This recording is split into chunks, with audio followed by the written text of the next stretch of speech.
উসমান হাদির মতো আমরা মাথার বুলেটে গ্রহণ করে নিব, আবু সাইদের মতো বুকে গুলি গ্রহণ করে নিব, কিন্তু আমরা এই স্বাধীন মানচিত্রকে কখনো আর ভুলন্টিত হতে দিব না। একে একে শেষ করেছি, সবার দেখা হইল শেষ, দেখতে দেখতে গোল্লায় গেল আমার সোনার বাংলাদেশ। স্বাধীনতার বয়স বেড়ে এত বছর পেরোলাম, নেতারা তো সবই পেল, আমরা বলো কি পেলাম? স্বাধীনতার বয়স বেড়ে এত বছর পেরোলাম, নেতারা তো সবই পেল, আমরা বলো কি পেলাম? শান্তির লাগি কান্দা মরি, শান্তির কোথাও নাহি লেশ, দেখতে দেখতে গোল্লায় গেল আমার সোনার বাংলাদেশ, দেখতে দেখতে গোল্লায় গেল আমার সোনার বাংলাদেশ। যাদের হাতে যায় ক্ষমতা, দেশ যেন বাপের ভিটা, রাখতে চেয়ে শুরু করে ভারতের পাচাটা। যাদের হাতে যায় ক্ষমতা, দেশ যেন বাপের ভিটা, রাখতে চেয়ে শুরু করে বিদেশিদের পাচাটা। বিদেশিদের কথা মতো চালায় তারা নিজের দেশ, দেখতে দেখতে গোল্লায় গেল আমার সোনার বাংলাদেশ। হ্যাঁ, এটাই পুরুষের স্বভাব, এটাই আপনার আমার স্বভাব। টাকার লোভ সামলানো সহজ, ক্ষমতার লোভ সামলানো সহজ, কিন্তু নারীর লোভ সামলানো বড় কঠিন। নারীর লোভ সামলানো বড় কঠিন। কিন্তু সাহাবায়ে কেরামের ঈমানের অবস্থা কেমন? দুনিয়ার সব লাথি মারবো কিন্তু ঈমান বলে না, বলে না, দুনিয়ার সব লাথি মারবো কিন্তু ঈমান। বাদশা বলে, ক্ষমতার লোভ দেখায়া, নারীর লোভ দেখায় তো পারলাম না, এটা কাজ করো, এবার তারে ভয় দেখাও। ভয় দেখো, ভয় দেখায় কিছু করতে পারো কিনা। কষ্ট হয়ে যাচ্ছে আপনাদের? বলে দেখো এবার তারে ভয় দেখায় কিছু করতে পারো কিনা, ইমাম থেকে দূরে সরাইতে পারো কিনা।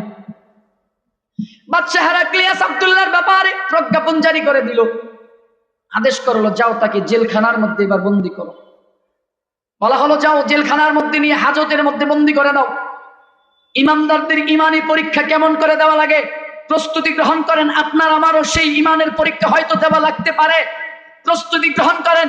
আপনাকে আমাকে হয়তো আব্দুল্লাহ বিন হুযাফার মতো ইমানের পরীক্ষা দেওয়া লাগবে, আপনাকে আমাকে হয়তো হযরতে খাব্বাব রাদিয়াল্লাহু তাআলা নূর মতো ইমানের পরীক্ষা দেওয়া লাগতে পারে। প্রস্তুতি গ্রহণ করেন। আপনাকে আমাকে হয়তো হযরতে খুবাইবের মতো ইমানের পরীক্ষা দেওয়া লাগতে পারে। এজন্য মনটাকে মজবুত করে নেন, মনটাকে শক্ত করে নেন। দুনিয়ার সব লোভ আসবে, দুনিয়ার সব অফার আসবে, সব লাথি মারবো, কিন্তু ইমানটাকে কখনো টাকার বিনিময়ে বিক্রি করব না। প্রস্তুতি গ্রহণ করেন ইমানের জন্য, প্রস্তুতি গ্রহণ করেন দেশের সার্বভৌমত্ব রক্ষার জন্য, প্রস্তুতি গ্রহণ করেন ইসলামকে ক্ষমতায় নেওয়ার জন্য, প্রস্তুতি গ্রহণ করেন কোরআনের ইজ্জত রক্ষার জন্য, প্রস্তুতি গ্রহণ করেন খাতামুন নবিয়্যিনের চেয়ারকে হেফাজতের জন্য। যদি কখনো ডাক আসে, সেইটাকে সাড়া দিতে তৈরি আছেন না নাই? আল্লাহ আমাদের বোঝার তৌফিক দান করেন। আর একটু জোরে বলেন না, রাগ করতেছেন? আব্দুল্লাহ বিন হুযাফার ব্যাপারে বলে, ওরে তো পারি নাই ক্ষমতার লোভ দেখায়া, নারীর লোভ দেখায়া, একটা কাজ করো, ওরে নিয়ে জেলখানার মধ্যে বন্দি করো, ওর খাবার দাবার সব বন্ধ করে দাও। সৈন্যদেরকে বললেন, ওর যা আছে খানা দানা বন্ধ করো, খাবার বন্ধ, পানি বন্ধ, ওরে জেলখানার মধ্যে আটক করে রাখো, বন্দি করে রাখো। কতদিন? বলে যতদিন পর্যন্ত তার হালত এমন না হবে, যদি তাকে এখন খাবার না দেওয়া হয়, সে দুনিয়া থেকে বিদায় হয়ে যাবে। এমন পরিস্থিতি হওয়ার আগ পর্যন্ত তার খাবার দাবার সব বন্ধ। আব্দুল্লাহ বিন হুযাফা রাদিয়াল্লাহু তাআলা আনহুকে জেলখানার মধ্যে বন্দী করা হলো। সৈন্য রেখে দেওয়া হলো তাকে পরীক্ষা করার জন্য, প্রতিদিন চেক করত। হঠাৎ একদিন দেখতে পেল তার অবস্থা এমন হয়ে গেল যে আব্দুল্লাহ বিন হুযাফাকে যদি এখন খাবার না দেওয়া হয়, হতে পারে সে দুনিয়া থেকে বিদায় হয়ে যাইতে পারে, তার এমন অবস্থা হয়ে যাবে। এবার বাদশার কাছে গিয়ে ওই সৈন্য গিয়ে বলেন, বাদশাহ, আব্দুল্লাহ বিন হুযাফার এমন অবস্থা হয়ে গেল, যদি তাকে এখন খাবার না দেন হয়তো সে দুনিয়া থেকে মরে যেতে পারে, চলে যেতে পারে। বাদশা বলে, যাও তাকে খাবার দাও, তবে কি খাবার দিবা? সে যেহেতু কালেমাওয়ালা মুসলমান, ঈমানওয়ালা মুসলমান, সে যেহেতু কালেমাওয়ালা মুসলমান, ইসলাম ধর্মী মুসলমানদের জন্য শুকরের গোশত খাওয়া হারাম, মুসলমানদের জন্য মদের পানি খাওয়া হারাম। যাও দেখো এই সুযোগে তাকে শুকরের গোশত আর মদ খাওয়াইয়া ইমানটাকে তারে নড়বড় করতে পারো কিনা, ইমান থেকে তাকে দূরে সরায় দিতে পারো কিনা দেখো। বাদশা পাঠায়া দিল, যাও শুকরের গোশত আর মদ দিয়ে পাঠাই দিল, এই খাবারগুলো পরিবেশন করো। আব্দুল্লাহ বিন হুযাফা রাদিয়াল্লাহু তাআলা আনহুর সামনে এই খানাগুলো যখন প্রেজেন্ট করা হলো, বলা হলো, নাও আব্দুল্লাহ, তোমার জন্য খাবার তৈরি হলো, এই খাবারগুলো খেয়ে নাও। তবে আব্দুল্লাহ শোনো, তোমার সামনে যেই খাবারগুলো দেওয়া হলো, এই খাবারগুলো কি খাবার তুমি কি জানো? এই যে গোশতটা দেখতেছো, এই গোশতটা হলো শুকরের গোশত, যাকে তোমরা হারাম বলো।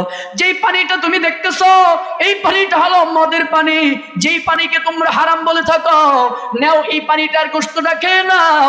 আব্দুল্লাহ বিন হুযাফা রাদিয়াল্লাহু তাআলা আনহুর সামনে যখন খাবার দিল, জানো কি বন্ধু, জানো আব্দুল্লাহ বিন হুযাফা রাদিয়াল্লাহু তাআলা আনহু খাবার তো খেলুই না, বরঞ্চ লাথি মেরে খাবারটাকে দূরে সরায়া ডাক দিয়া বলে, বেঈমানেরা শোনো, প্রয়োজনে আমি খাবার না খেতে শাহাদাতের সুধা প্রয়োজনে পান করব, কিন্তু তারপরেও এই পেটের মধ্যে কোনো হারাম খাদ্য ঢুকাবো না।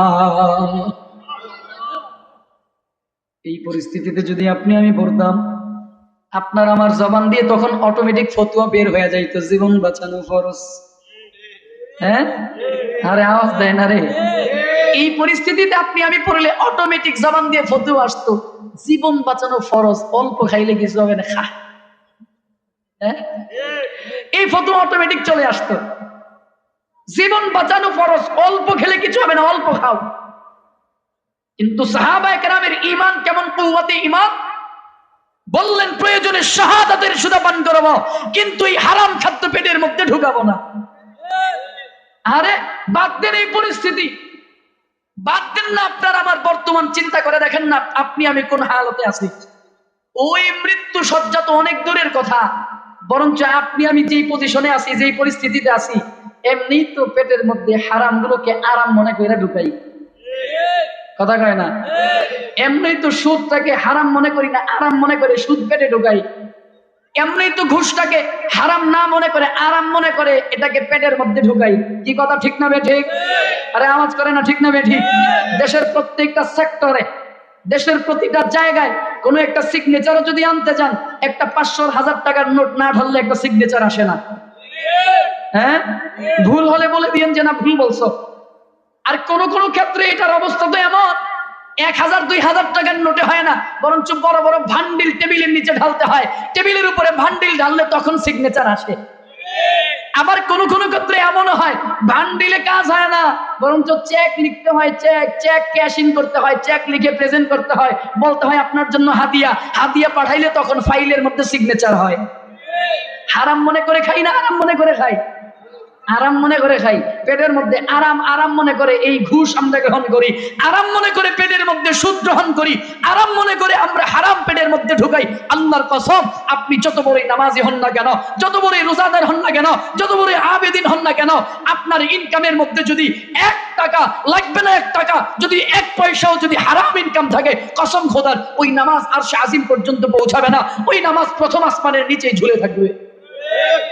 যত বড়ই আপনি নামাজি হন না কেন, যত বড়ই রোজাদার হন না কেন, যত বড়ই আপনি উকিল মন্ত্রী মিনিস্টার হন না কেন, যত বড়ই পিসাব হন না কেন, যত বড়ই আপনি বুজুর্গ হন না কেন, একেবারে হজ করতে করতে আলহাজ লাগাইতে ট্রিপল আলহাজ লাগান, কিন্তু হারাম ইনকাম যদি 1 পয়সা থাকে, 1 টাকা দরকার নাই, যদি আধা পয়সাও যদি হারাম ইনকাম থাকে, তো ওই ইবাদত আল্লাহর দরবারে যাবে না, বরঞ্চ প্রথম আসমানের নিচেই ঝুলে থাকবে।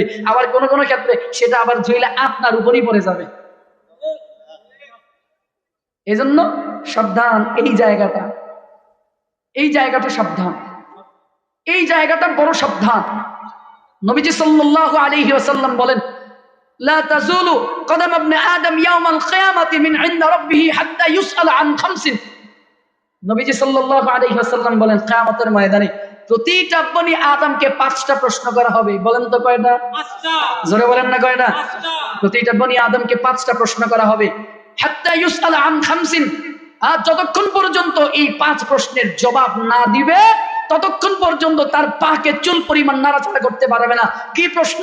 একটা প্রশ্ন হবে আন উমরিহি, তোমার পুরা জিন্দেগি সম্পর্কে।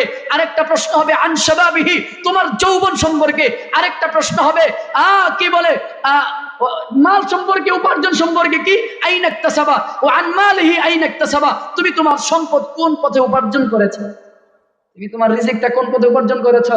আরেক প্রশ্ন হবে ওফিমা আনফাকাহু, এবং সেই খরচটা কোন পথে ব্যয় করেছ। এবার উপার্জনের টাকার মধ্যে যদি হারাম মিশ্রিত থাকে, এই ইবাদত বান্দেগি কবুল হবে? জোরে বলে না। রাগ করতেছেন? আওয়াজ কি বন্ধ হয়ে গেছে? তাহলে একটু বলেন না, উপার্জনের মধ্যে যদি হারাম থাকে ইবাদত কবুল হবে? যদি ইবাদত কবুল করাইতে হয় তো সুদ খাবো না বন্ধ করব, ঘুষ খাবো না বন্ধ করব, হারাম খাবো না বন্ধ করব, অন্যের জমি ঠকাইয়া খাবো না বন্ধ করব, অন্যের দোকানের হক নষ্ট করে খাবো না বন্ধ করব, অন্যের হকুল ইবাদ খাবো না বন্ধ করব ইনশাআল্লাহ। আল্লাহ আমাদের বুঝার তৌফিক দান করেন, আমিন পড়েন। আরেকটু মহব্বতে বলেন না আমিন। চলেন আরেকটু সামনের দিকে আগে। আমার বহুত কষ্ট হইতেছে, আপনাকে কষ্ট না হইলেও। আজকে 4 দিন পর্যন্ত গলা বসা, দুঃখিত। আজকে 5ম দিন চলতেছে, গলা কোনোভাবেই উঠাইতে পারতেছি না। 5ম দিন আজকে, এই সিজনে এখনো পর্যন্ত গলা ভাঙে নাই। তো এই আজকে 5ম দিন চলতেছে গলা ভাঙা, গলা বসা, কথাও বলতে পারি না, জোরে জোরে চিল্লায়ও কথা বের করতে পারি না। দোয়া করে দিয়ে আমার জন্য, যদি পরে আবার দোয়া পাওয়ার যদি দোয়া নেওয়ার যদি সুযোগ না পাই, এর লেগে মাঝখানে কয়ে দিলাম আর কি। এটা দোয়া করবেন তো ইনশাআল্লাহ। চলেন সামনের দিকে আগাই। আব্দুল্লাহ বিন হুযাফা রাদিয়াল্লাহু তাআলা আনহুর কাছে বললেন, তিনি কি বললেন? খাবার আমি খাবো না, এই হারাম খাদ্য আমার পেটের মধ্যে ঢুকাবো না।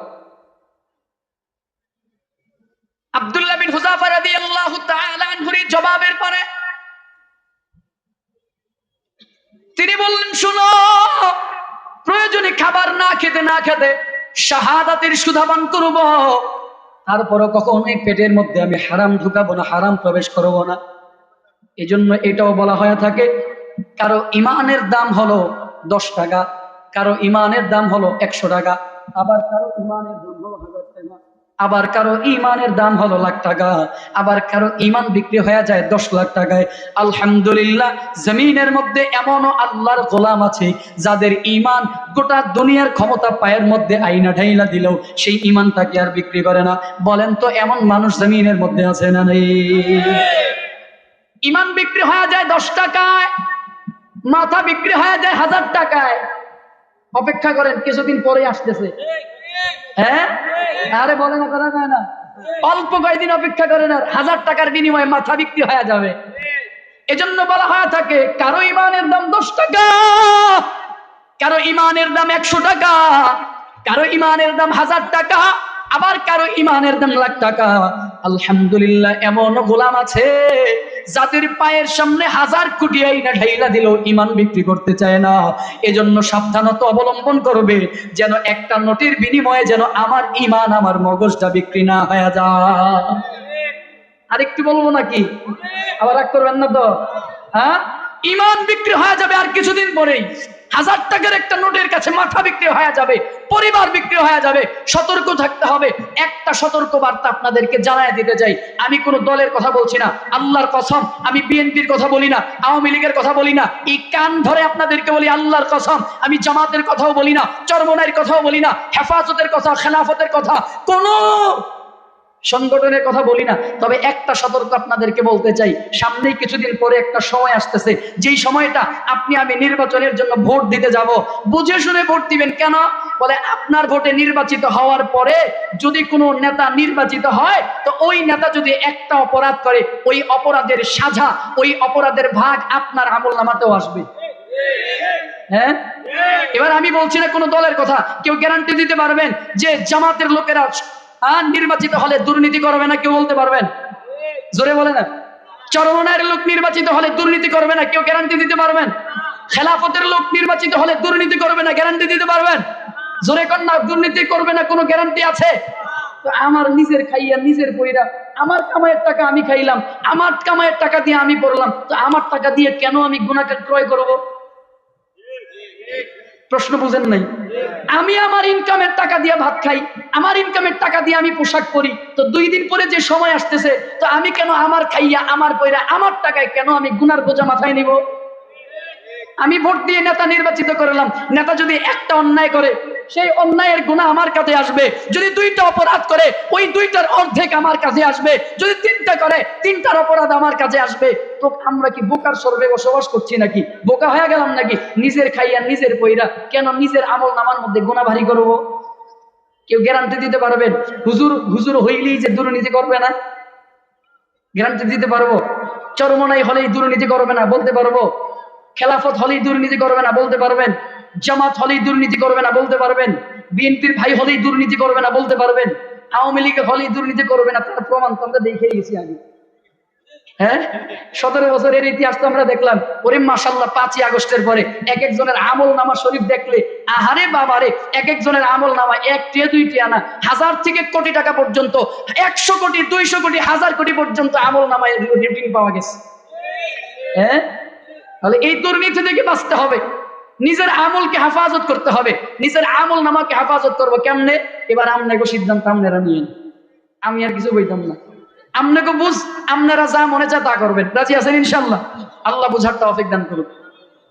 আব্দুল্লাহ বিন হুযাফা রাদিয়াল্লাহু তাআলা আনহু তিনি বললেন, আমি প্রয়োজনে শাহাদাতের সুধা পান করব, কিন্তু তারপরও এই হারাম খাদ্য পেটের মধ্যে ঢোকাবো না। জানো কি বন্ধু, জানো এই জবাবটা যখন দিয়ে দিল, বাদশার কান পর্যন্ত যখন জানানো হলো আব্দুল্লাহ তো এই কথা বলেছে, আব্দুল্লাহ বিন হুযাফার এই জবাব শোনার পরে বাদশা হেরাক্লিয়াস আরো ক্ষিপ্ত হয়ে গেল। এত বড় কথা, এত বড় দুঃসাহস, আমার মুখের উপরে এমন ভাবে কথা বলে। এক কাজ করো, শাস্তির কৌশলটা আরো পরিবর্তন করো, আরো শাস্তি বাড়ায় দাও। কেমনে বাড়ায় দিবা? বলে আব্দুল্লাহকে নিয়ে আসো, সাথে তার সঙ্গীদেরকেও নিয়ে আসো। বিশাল বড় একটা কড়াই নিয়ে আসা হয়, বিশাল বড় একটা পাতিলের ব্যবস্থা করা হলো। ওই পাতিলের মধ্যে তেল ঢালা হয়, তেলের মধ্যে গরম করতে করতে উত্তপ্ত করা হয়। এ দুনিয়ার মুসলমানেরা, এ বন্ধুরা আমার, ঢাকার মুসলমান, শরীর একটা মুসলমান, গোবিন্দপুরের মুসলমান, ভালো করে শোনো। জানো কি বন্ধু, জানো, মন দিয়ে আর 2-4-5 মিনিট কথাগুলো শুনবা। আব্দুল্লাহ বিন হুযাফা রাদিয়াল্লাহু তাআলা আনহুকে বসে আনার জন্য, নিজের মুঠোয় নিয়ে আসার জন্য তাকে বলা হলো, যাও আব্দুল্লাহ সহ তার সঙ্গীদেরকে আমার রাজপ্রাসাদে হাজির করো। সৈন্যদেরকে বলা হলো, একটা পাতিলা নিয়ে আসো, বিশাল বড় পাতিলা নিয়ে আসা হলো। তেল ঢালা হয়, তেলটাকে ফুটন্ত গরম করা হয়।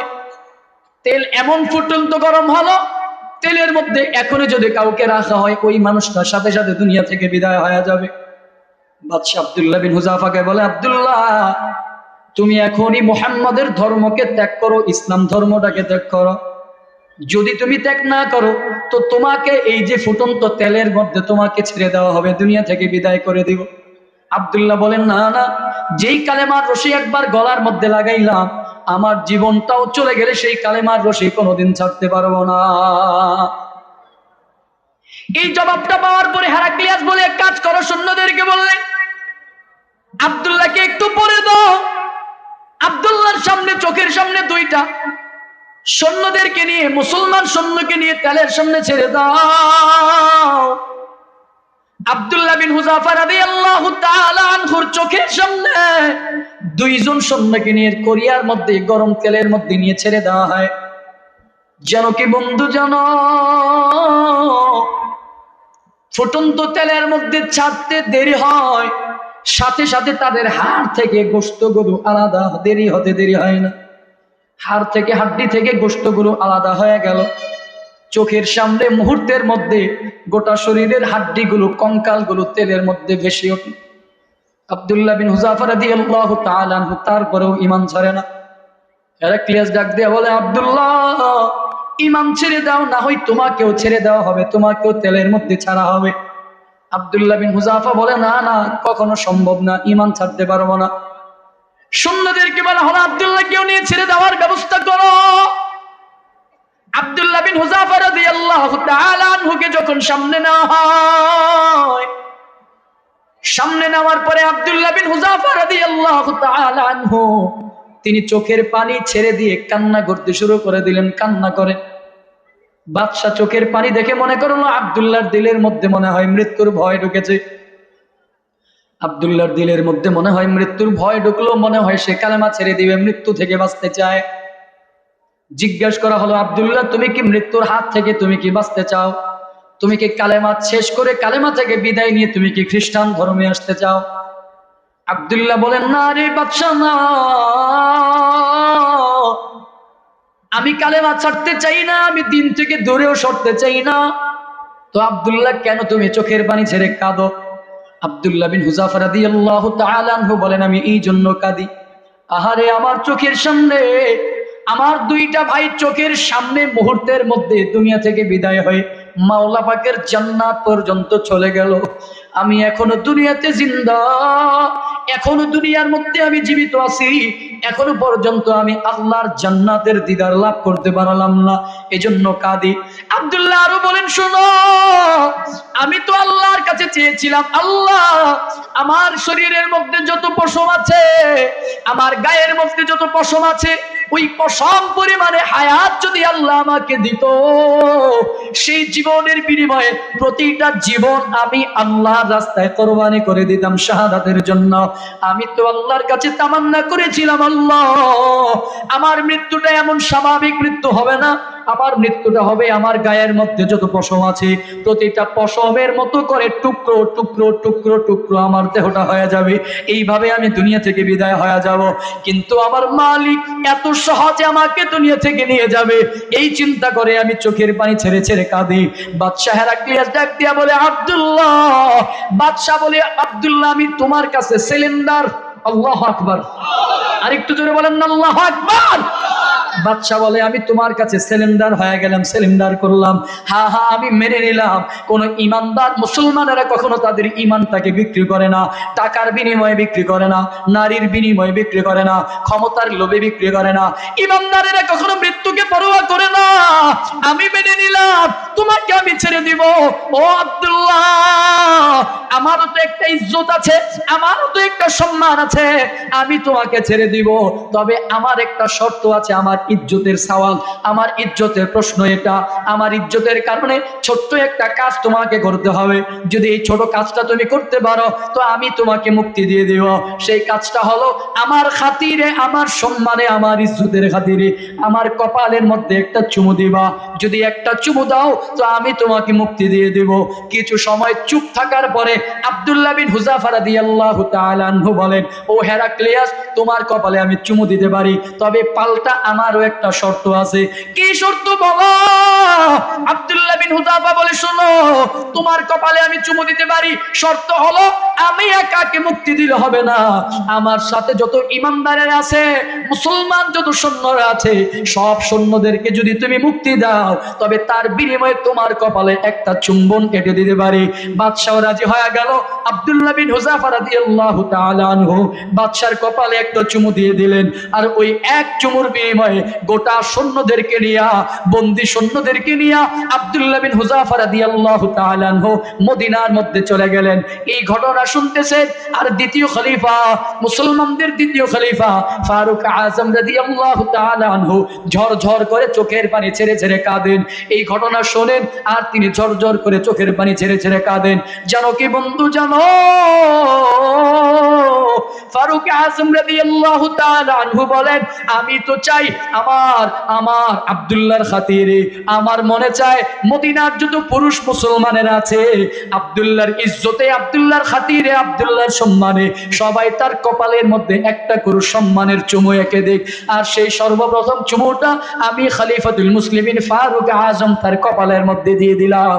আর ওই এক চুমুর পরে মদিনার সব পুরুষ মুসলমানেরা একজন একজন করে আব্দুল্লাহ বিন হুযাফার কপালের মধ্যে চুমু দেয়। এটা হলো মুসলমানদের ঈমান, এটা হলো সাহাবায়ে কেরামের ঈমান। আমিনু কামা আমানান নাস, আল্লাহ আদেশ করেন ঈমান আনো। কেমনে আনবা? সাহাবায়ে কেরামদের মতো করে ঈমান আনো, সাহাবায়ে কেরামের মতো করে ঈমান আনো। দুনিয়ার সব কিছু পায়ের মধ্যে চলে আসবে, মাগার ঈমান কোনোদিন বিক্রি হবে না। দুনিয়ার সব লোভ লালসা পায়ের নিচে পিষ্ট হয়ে যাবে, ঈমান কোনোদিন বিক্রি হবে না। একটু মুহাব্বতের সাথে আওয়াজ করে বলবেন, আমরা কি সে কুওয়াতি ঈমানের অধিকারী হতে চাই কি চাই না? ইনশাআল্লাহ সেই ঈমান আমাদের দরকার আছে না নাই? যেই ঈমানের দ্বারা দুনিয়া ভুলুণ্ঠিত হয়ে যাবে, যেই ঈমানের দ্বারা বেঈমানেরা ধূলিসাৎ হয়ে যাবে, সেই ঈমান দরকার আছে না নাই? আল্লাহ আমাদেরকে বোঝার তৌফিক দান করেন, আমিন পড়েন। এজন্য ইমান কখনো 10 টাকা 20 টাকা 1000 টাকায় বিক্রি হবে না। রাজি আছেন ইনশাআল্লাহ?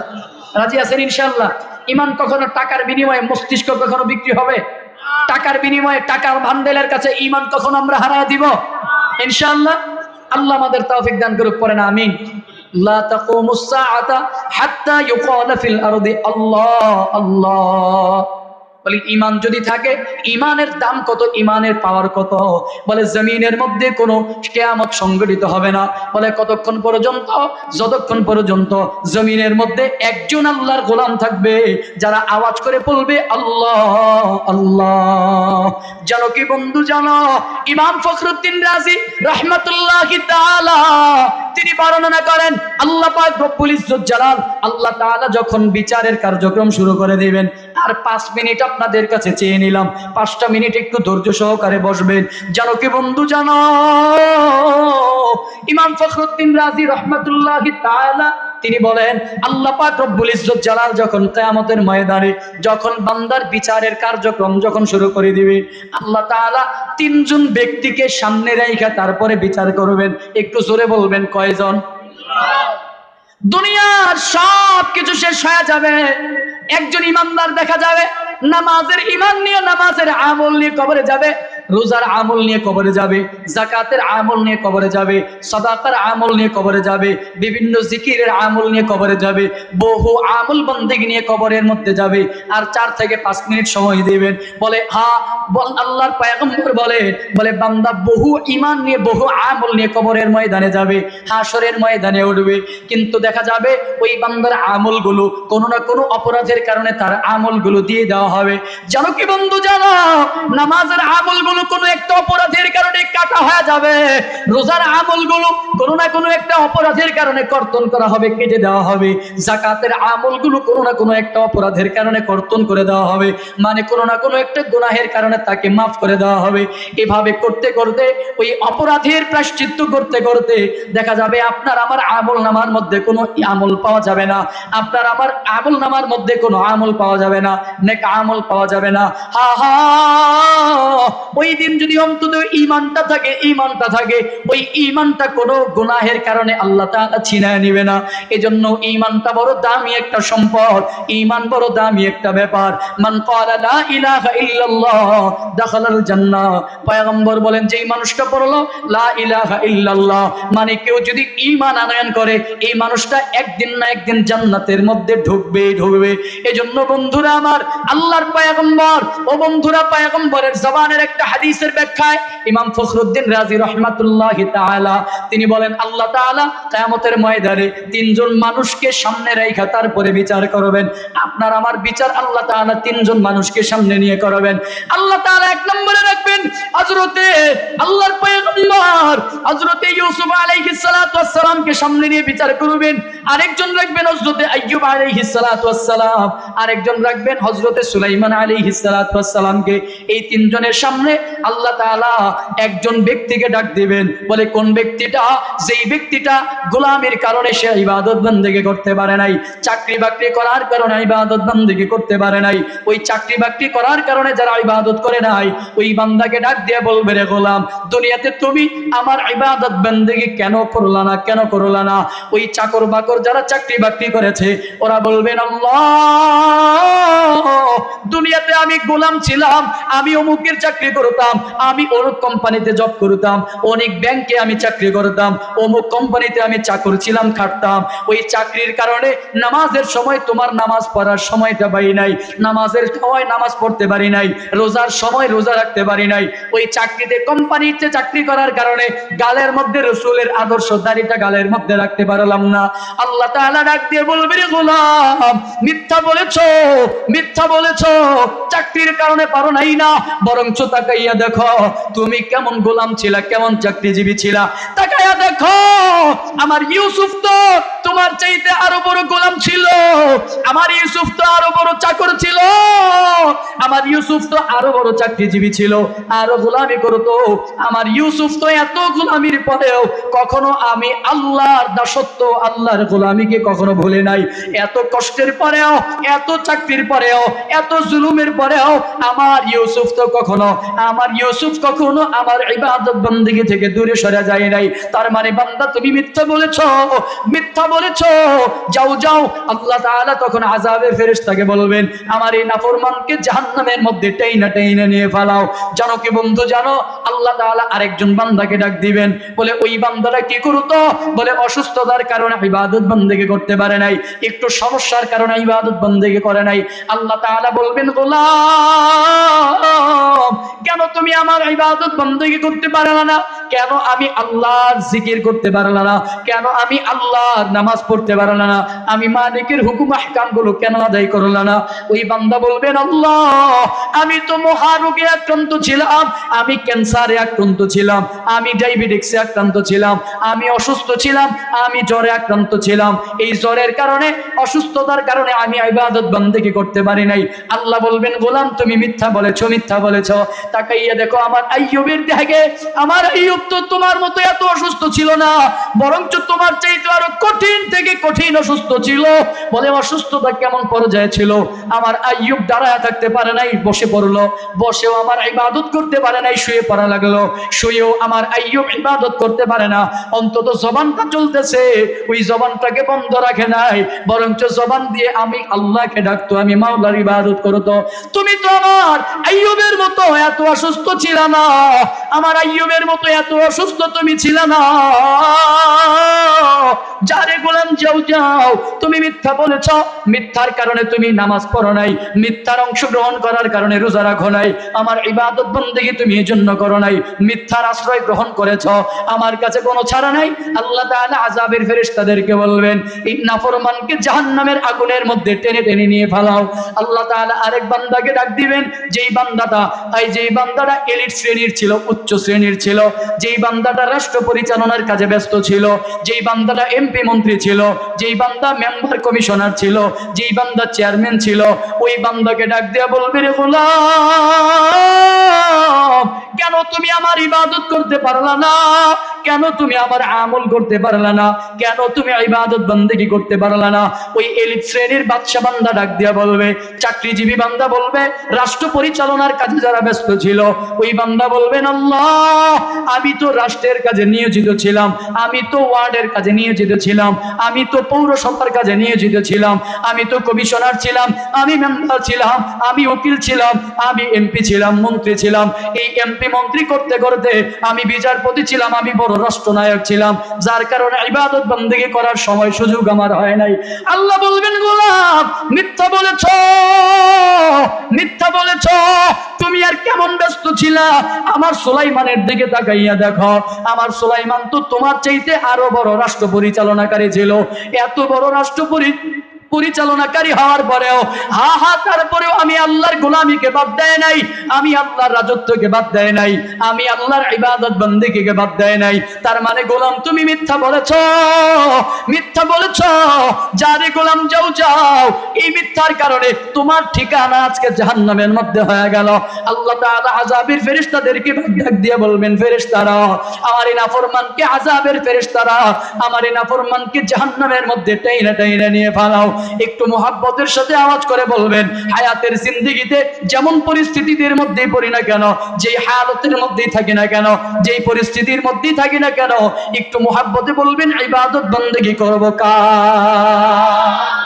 ইনশাআল্লাহ, ইনশাআল্লাহ। ইন্নাল্লাযীনা আমানু ওয়া আমিলুস সলিহাত কানাত লাহুম জান্নাতুল ফিরদাউসি নুজুলা।